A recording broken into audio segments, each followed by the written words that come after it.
Hello indie game fans! Halloween is almost here, so if you're in the mood for something spooky, here are my picks for the best indie horror games for the season, although pixel art titles will be shown separately. Of course, most of these are dark and disturbing, so content warning on mental health, suicide, and just horrific and gross designs. Special mention goes to the survival horror title, Darkwood, which I've just covered recently, so do check out my video on survival games for more.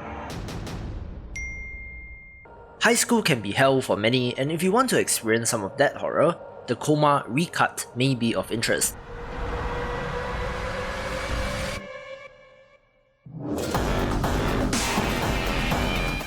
While it does have an anime aesthetic, this is no less creepy and terrifying, set in a high school where someone attempted to kill themselves and you're being pursued by a psychotic killer.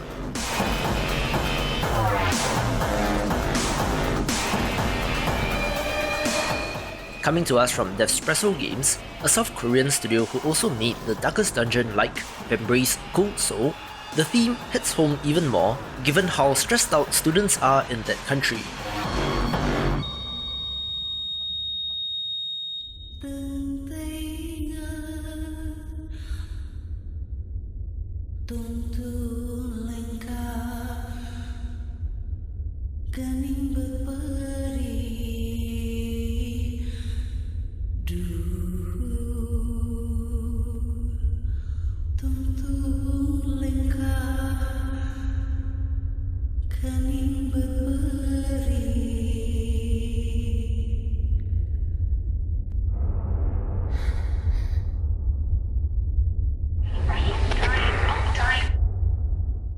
I'm from Singapore, so Asian horror stories do really creep me out, and there are a whole bunch of messed up tales from Southeast Asia in particular, so of course, Indonesian-made DreadOut is of interest.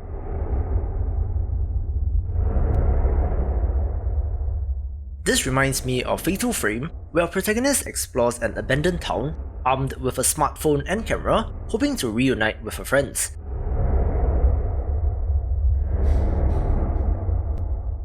It's a little bit janky but endearing at the same time, although the ghost designs do freak me out, but a title that I don't see enough people talking about.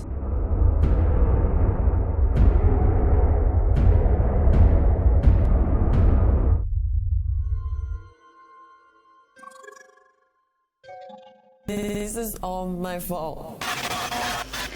I saw all the signs, but I just wrote them off. It was just so much easier to believe that I was just imagining things. I can feel it coming for me. And I think it wants to hurt me. Or worse.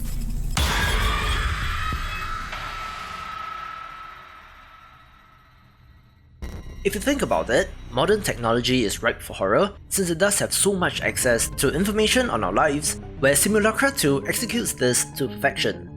An influencer is dead, and you play as either a reporter or detective trying to uncover the mystery.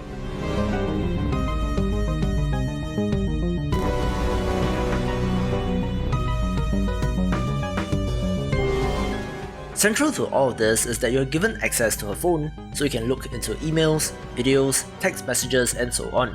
Very creepy, although it does have its share of FMV silliness.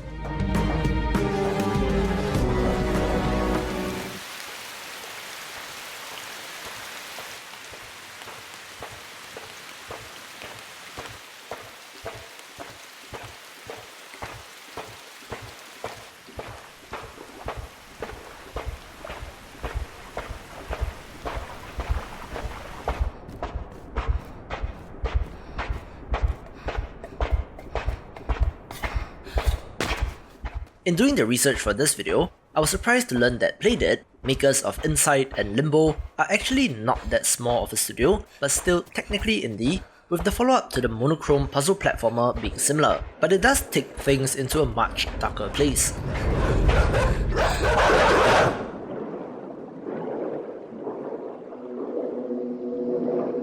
It comments on some of the issues affecting our modern society in the context of a totalitarian state, with some squishy and fleshy surprises that is not for the faint of heart.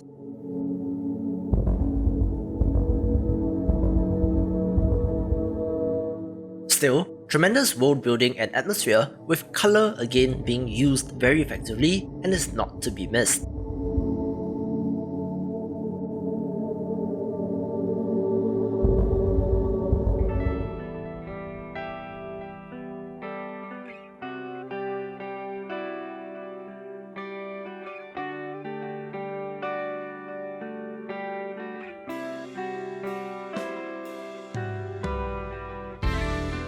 The political history of Taiwan is complex, to say the least, where Detention is set in the 1960s when it was under martial law.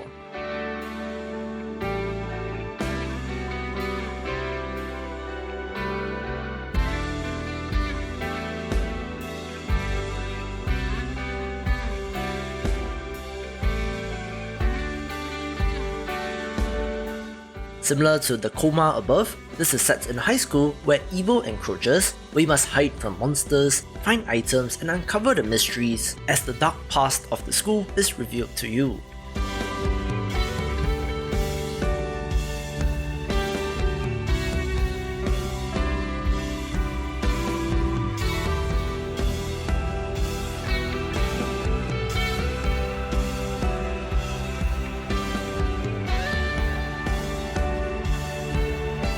It has an interesting art style, combining hand-drawn art with pseudo 3D models and taps upon Asian mythology and beliefs, which, as explained, I get very creeped out about.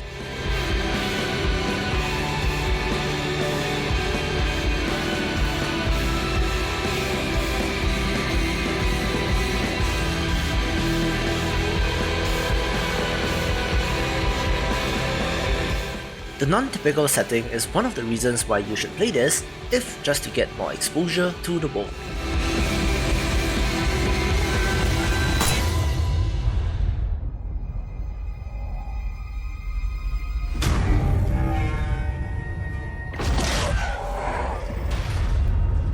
This is where it all went wrong, son. This is where we planted the seed to the cancer that's eating Pathos too.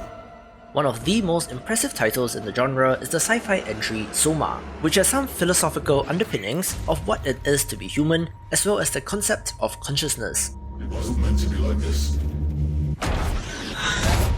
It is set in an underwater facility, so cue Bioshock flashbacks, with an omnipresent AI, corrupted humans, insane robots and twisted monsters to contend with.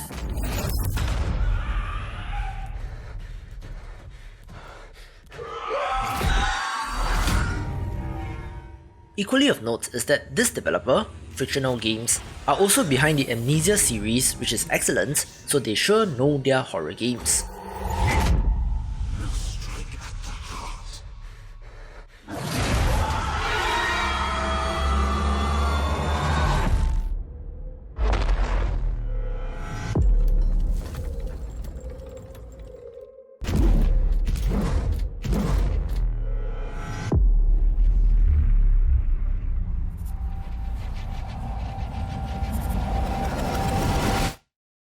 A standout example from 2019 is DARQ, a creepy puzzle platformer about a boy inside a lucid nightmare, and if you had any of those yourself, you will know how creepy and unsettling it is.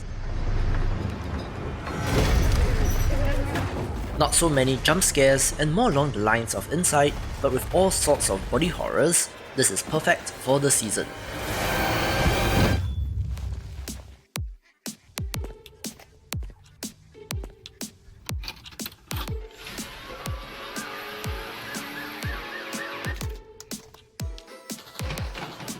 Mom? Help me carry on these groceries.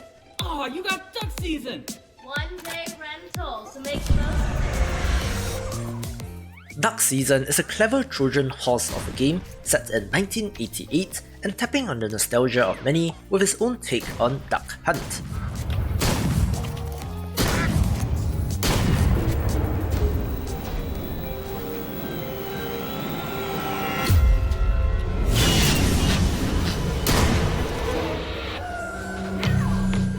It was initially a VR title, but the non-VR version was released, and things quickly take a very dark turn which must be seen to be believed.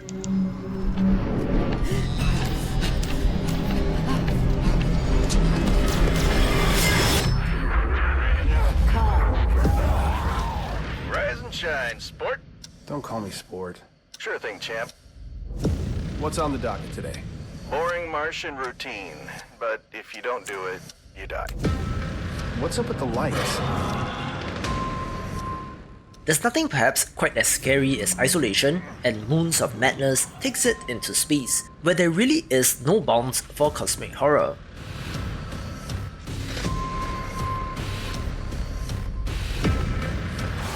Where did everything go? Hello, little dream. I wonder what you are. This is a first-person title with its share of tentacles and perhaps hallucinations set on the Red Planet, which is ripe for such a game.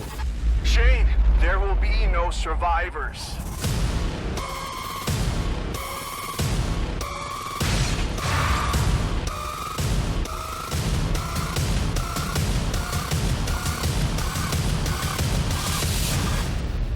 The moons must never wake. And of course, the title that has scarred me to this day is Outlast, where you play as an investigative journalist trying to find out the truth behind a mental asylum recently reopened, with a supposed history of experimenting on patients. The enemies in this are one of the most disgustingly designed, with flayed and mutilated bodies, and its share of medical squeamishness freaks me the out, taking the #1 spot. To see more of the big picture, check out these awesome videos, and I will see you after the jump. Made the right choice here, bud.